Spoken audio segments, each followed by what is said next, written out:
把胶给我。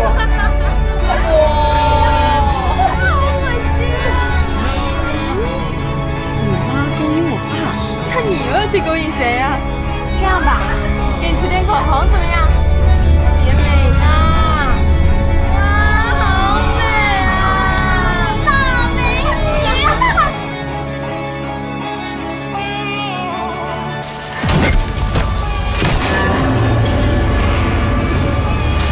这是2024年国产尺度最大的悬疑电影，全片几乎没有谁是正常人，校园霸凌、凶杀、家暴、性侵、腐败、虐待儿童、尸体堆肥，各种卡审元素都集齐到一起。这是猜不到结局的一部电影，结局反转再反转，所有真相都走到电影的最后一幕。影片开始，女孩只因天生是个哑巴，就被4名同学用胶水粘在墙上进行作弄。陈雨桐被他们凌辱将近3个小时，还用胶水封住了她的嘴巴。团伙开心笑到合不拢嘴，而她也是敢怒不敢言，将屈辱只能忍受憋在心里。只因带头霸凌的人是校长的女儿。这时保安走了过来，保安看见霸凌者是校长的女儿后，由于畏惧权势，自己也就当作没看见，赶紧将其他学生都赶了出去。当霸凌者他们准备离开后，陈雨桐才露出委屈的泪水。在校当清洁工的母亲赶到时，眼前的一幕让她感到震惊。身为母亲看到此情景，心里的痛却无法用言语来表达，无权无势的她只能默默忍受着。此时母亲帮忙剪去沾到胶水的头发，眼睛也流满了泪水，她恨不得把所有的霸凌者千刀万剐。这天夜晚，霸凌的4个女孩来到一个荒野城堡游玩，几人玩起了塔罗牌算命，殊不知已经预示到当晚就是他们的最后一天。在门口抽烟的女孩似乎看到了什么，剩下的2人看到高静书突然不见了，2人准备向前寻找时，直接被这一幕吓得魂飞魄散。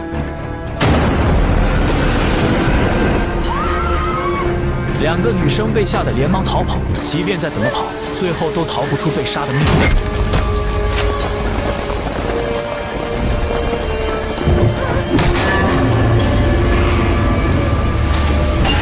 其中一个女孩侥幸逃了出来，眼睁睁看着朋友从天台摔落，现在的她只能想办法保住自己的命，接着跑进树林里面躲藏。她以为自己藏到了安全位置，正掏出手机准备报警时，此刻凶手已经偷偷躲在了身后。好，快发财！好，快发财！第2天，陈雨桐的母亲来到校长办公室，祈求校长给雨桐调回特教班，因为只有跟缺陷的同学在一起，他的女儿才不会被欺负。但校长却委婉地拒绝了他，表示调班不是随便就能安排的，容易让人误会他俩有什么特殊关系。但从李涵的眼神中可以看出，他为了自己的女儿不再被欺负，已经默认同意校长的潜规则。我们互相帮忙吧。我马上去跟校长老师商量一下。不久后，警方接到了人口失踪报案，警察来到了学校进行调查。母亲看到也开始担心了起来。警察询问陈雨桐是否见过失踪的3名同学，因为打听到上次放学后陈雨桐有跟他们在一起。这时他母亲突然跑了进来，母亲是辞去了会计工作后，为了照顾女儿才来到学校当了清洁工。由于女儿突然被审问，就急忙跑了过来。之前有人看到说，这3个人失踪之前是跟你女儿在一起的。对，上星期5，学校组织学生去放船祈福。那天小童身体不太舒服，我就带他先回家了。这样。哎，等一下，你刚才有说是哪一天吗？啊？那你为什么回答是星期5，那么笃定啊？大家都知道，那天祈福之后就有学生失踪。喂。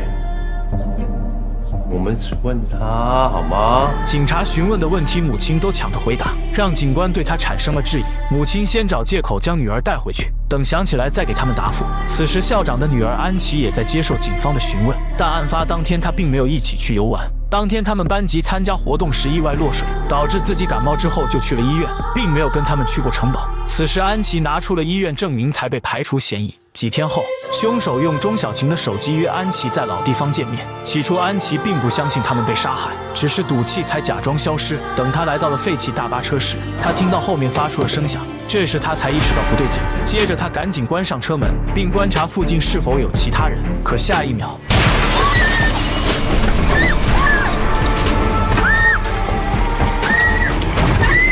就在慌忙中，安琪用灭火器干扰了凶手，准备从车门逃出时，没想到凶手早就用铁棍挡住了门把手。在弥漫的烟雾中，凶手已经进入了车厢。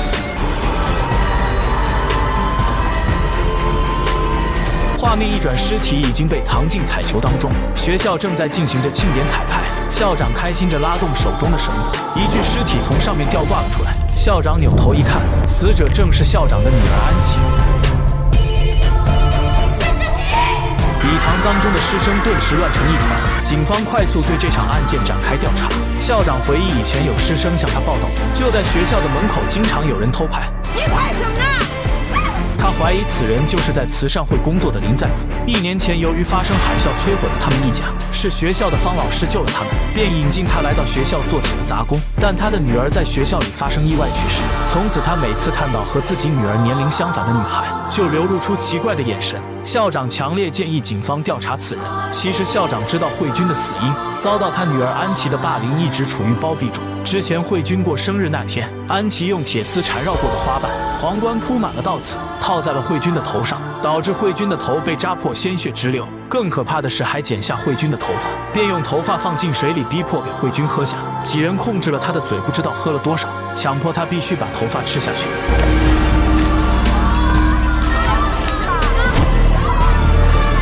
即便如此，他们还是不过瘾，于是用手机将慧君的惨状录了下来。霸凌者还一起进行合影，之后用慧君最爱的鸽子进行威胁，胁迫她站在天台的玻璃井上。此时陈雨桐赶到，发现慧君被欺负，他原本想拿剪刀上去施救慧君，但被母亲突然拦下，强行带走了陈雨桐，并告诫他不要多管闲事，因为带头霸凌者是校长的女儿。霸凌者更过分，让慧君站在楼顶的玻璃上，没想到这时发生了意外，玻璃突然碎裂，慧君直接从上面掉了下来，随后失去了生命。几名霸凌者知道事情闹大了，他们慌忙中将录像的手机丢失。陈雨桐得知情况，跑到楼顶查看，看到慧君从楼上掉下，失去生命。他悲伤地埋怨父母没有让自己救下他。等慧君的父亲赶到时，他早已经停止了呼吸。此时的校长偷偷告诉方老师把监控给拆掉，然后利用自己的关系让案件定义为意外事故。但父亲发现女儿头上的伤痕，知道绝对不是意外事故。方老师已经证实，慧君是自杀。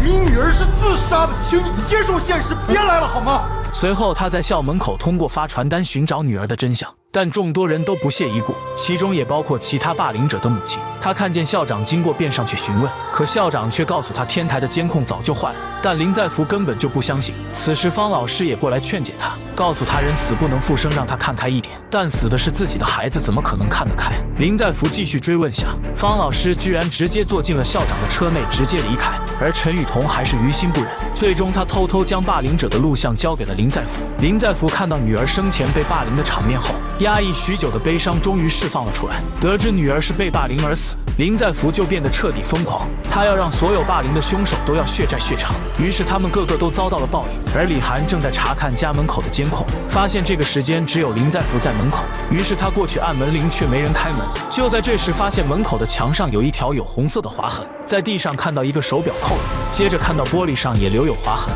在不断的寻找，看到女儿的手表掉落在下水道，这下他彻底慌了，以为自己女儿已经遭到遇害，脑海中不断浮现女儿遇害的画面。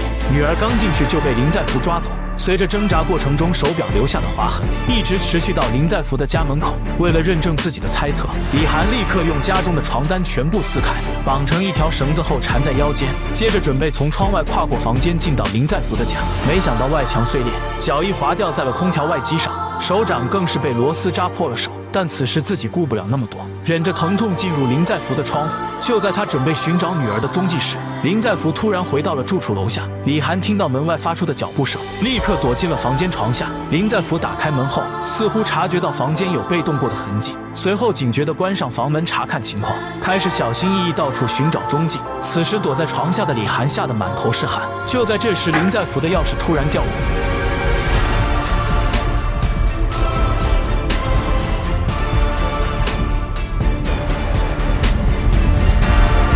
这时门铃声突然响了起来，才救了李涵一命。打开门后，发现是房东在找自己。房东表示自己有东西需要送到慈善会，想让林在福帮忙送一趟自己。既然是房东开了口，自己也没有拒绝，便送他过去。随后丢完垃圾就送房东去慈善会。李涵这时也连忙跑了出来，正好遇到附近的警察，他也向警察说明了情况。接着查看门口的监控后，只看到林在福拎着2个垃圾袋丢到垃圾桶。李涵似乎发现了什么端倪，立刻跑出来冲向刚刚到达的垃圾车，认为林在福已经把女儿杀害装进了垃圾袋。他不顾别人的阻扰，在垃圾车寻找，果然发现了女儿的一双鞋子。在无意间发现有人一直躲在暗处，他认为这个人肯定是林在福，于是立马跑过去进行追赶。可刚追赶时，下一秒男人就被汽车给撞倒。等他掀开口罩时，黑衣人并不是林在福，而是局长的儿子吴旺。经过警方的调查，发现吴旺的录像中偷拍了很多视频。星期二，里面就包含了陈雨桐被绑架的视频。更炸裂的还在后面，在录像当中还找到李涵虐待女儿的视频。没想到李涵竟对女儿常年虐待。我们只是看了一部分，他们已经看到有56个虐待儿童的视频。随后警察把李涵关押在警局，此时李涵用力扣手上的伤口，用此可以压制住自己。最终他还是没有说出真实原因，只表示那是自己在管教女儿。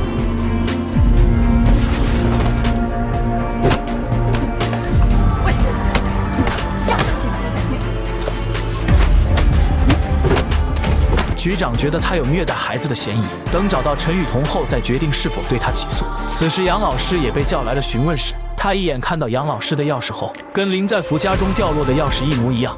杨老师，这个钥匙是做什么的？我看方老师有一把。你说这个，这是我们慈善会活动室的钥匙。随着趁警察不注意时，把杨老师的车开去慈善会，就在附近意外发现了埋尸地点。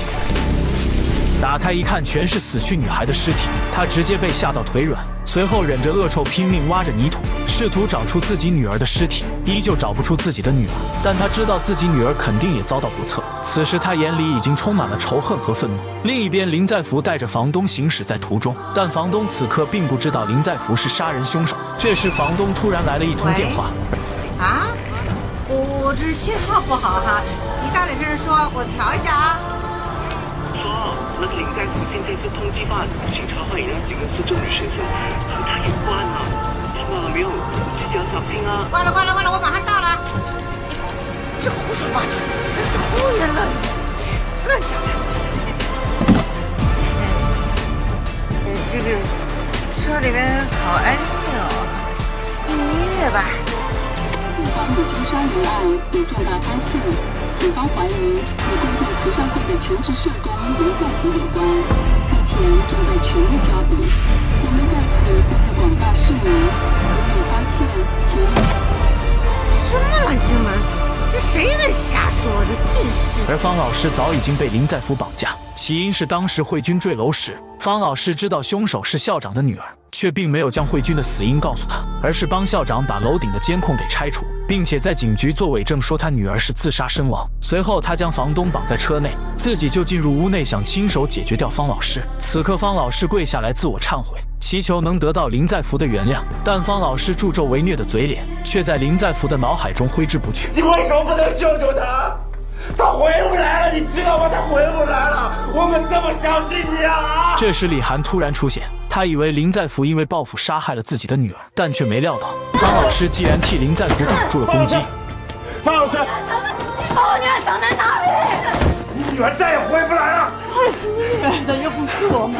李涵不知道林在福已经在录像中看到了他阻止陈雨桐去救慧君，杀掉他女儿就是为了报复他见死不救，并告诉他女儿已经被埋在了花圃里。李涵听到后彻底愤怒，他拼命想要将林在福置于死地，由于力量悬殊根本打不过他，殊不知这一切都是他沉默背后的因果报应。李涵也完全体会到失去女儿的感觉，但他还是坚定要找出女儿。李涵用木棍插进了他的腰间，这也彻底激怒了林在福。林在福将李涵打晕后，看到奄奄一息的方老师还是于心不忍，并把方老师背了出来准备离开。这时他发现房东已经不见，原来在这之前李涵已经把房东给松绑了。房东进来后看见李涵晕倒在地，李涵醒来后第一时间就想把林在福给杀掉，随后开车紧忙追赶。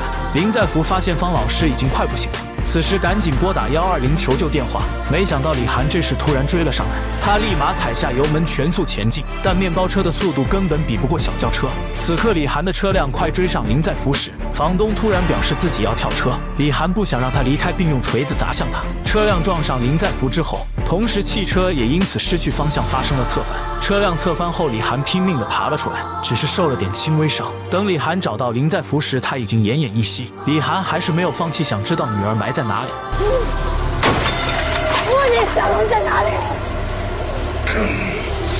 这里是花圃，杀了！我到底跟你说了什么？我们都是罪人。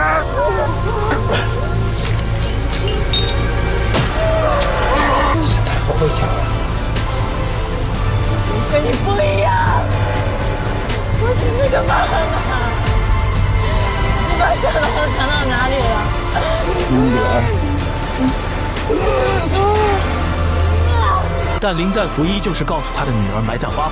说完后，直接将李涵推出车外，而他准备开车冲向警方同归于尽。好在枪口并没有打到林在福，只是恰好方老师的书本压到了刹车。警方对林在福和房东赶紧施救。此时李涵也刚刚苏醒，但他想起了5年前的一场经历，所有案件的发生都要从这时说起。在5年前的一天晚上，陈雨桐还是个9岁的女孩。李涵刚参加同学聚会回到家中，就发现女儿陈雨桐遭到了侵害，下体流出血迹，头上还套着成人内裤。她也立马知道性侵的人就是自己的二婚丈夫。李涵转头发现自己的二婚丈夫居然提前出差回来。你不是明天才要回来吗？我不在的时候，你穿成这样干嘛呀？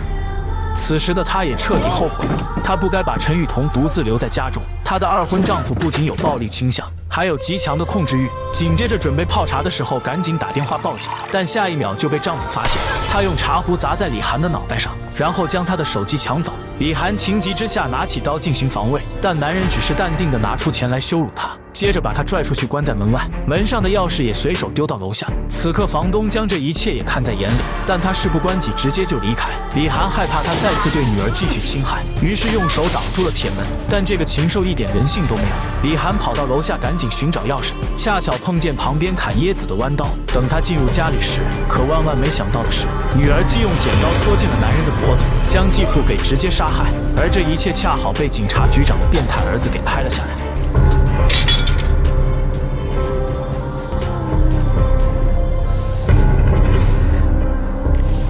李涵害怕事情败露，用窗帘将丈夫包裹起来，用尽全力地拖上楼顶，并将他埋在天台的金桔树下进行常年堆肥。也难怪之前喝过金桔茶的人都说非常香甜可口，原来是肥料的营养太过丰富。老公种的那个金桔味道可好了，到金桔茶香就知道是李小姐来了。我老公种的，这对可最有效。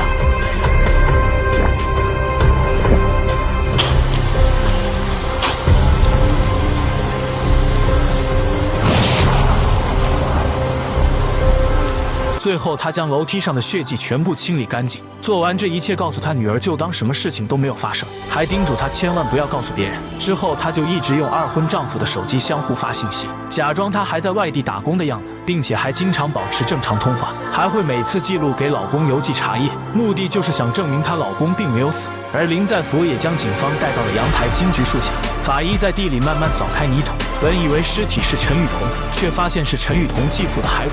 他在趁乱之际站在了阳台边缘，慢慢的坠落跌了下去。这一刻，他终于得到了解脱，他终于可以去遇见自己的女儿。警方向李涵询问她丈夫尸体的原因，李涵直接承认二婚丈夫就是自己杀害的，因为丈夫长期家暴还侵犯自己的女儿。但警方却有直接的证据表明并不是李涵杀的，其实杀掉丈夫的就是她女儿陈雨桐。李涵表示，起初她丈夫确实是个好父亲，但最后不知为何变了一个人。她发现女儿的时候，丈夫已经血流不止，害怕报警后会给自己带来一辈子的痛。李涵跪求局长放过自己女儿陈雨桐，她宁愿牺牲自己去换陈雨桐能改过自新。请问，我求你，我求求你放过她。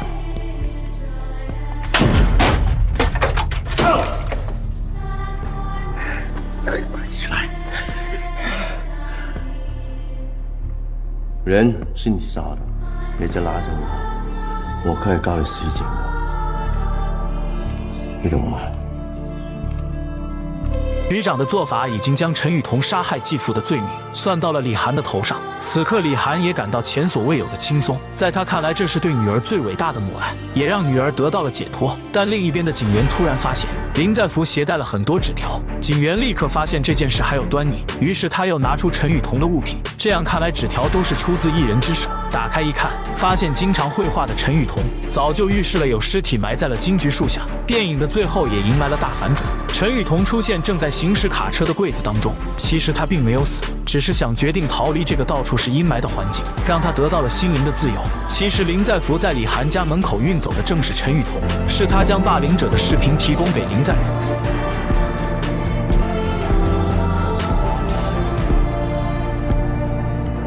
陈雨桐故意用嚣张的走姿让霸凌者注意到他，4位霸凌者已经锁定目标，下一个就是他。整个案件当中都是他在指挥林在福进行复仇，林在福就在当晚把所有霸凌者全部杀害。此刻的场景陈雨桐都看在眼里，于是让林在福假装绑架自己，故意引导偷拍者把绑架的画面拍下来，让大家认为就是林在福绑架了他。此时的陈雨桐得到了自由，也将慧君的鸽子飞回天空。但电影的结局又再一次出现彩蛋，陈雨桐却在狱中唱起了歌。看在夜晚来临前，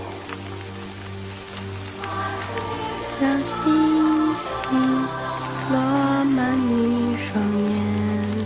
这首歌其实是慧君当时所唱，也就是说陈雨桐其实并不是哑巴。陈雨桐会唱这个歌，就表明慧君早就知道他会说话。起因是为了不让女儿杀害继父的事情败露，母亲对女儿的管教可谓超出了严厉的范畴。陈雨桐早就想要自首，为了阻止女儿这个念头，母亲不惜对自己的女儿棍棒相向，经常棍棒相向逼迫女儿闭嘴。在慧君这场霸凌意外当中，她的母亲也并不是因为冷血不去救慧君，而是害怕陈雨桐再次做出出格的事情，加上害怕警方调查到继父的死亡真相，考虑到多一事不如少一事，就阻止了陈雨桐过去施救。为何陈雨桐要先激怒霸凌者再去进行报复？对于林在福来讲，直接杀人就可以，目的是给林在福的复仇行为找掩护。陈雨桐想看看自己母亲看到自己被霸凌的反应，如果看到自己被霸凌了，她会怎么做？没想到女主依旧忍气吞声，默默地剪掉头发，最后还是陈雨桐安慰的母亲。虽然说母亲是在保护女儿，但这个保护是单方面还是双方面？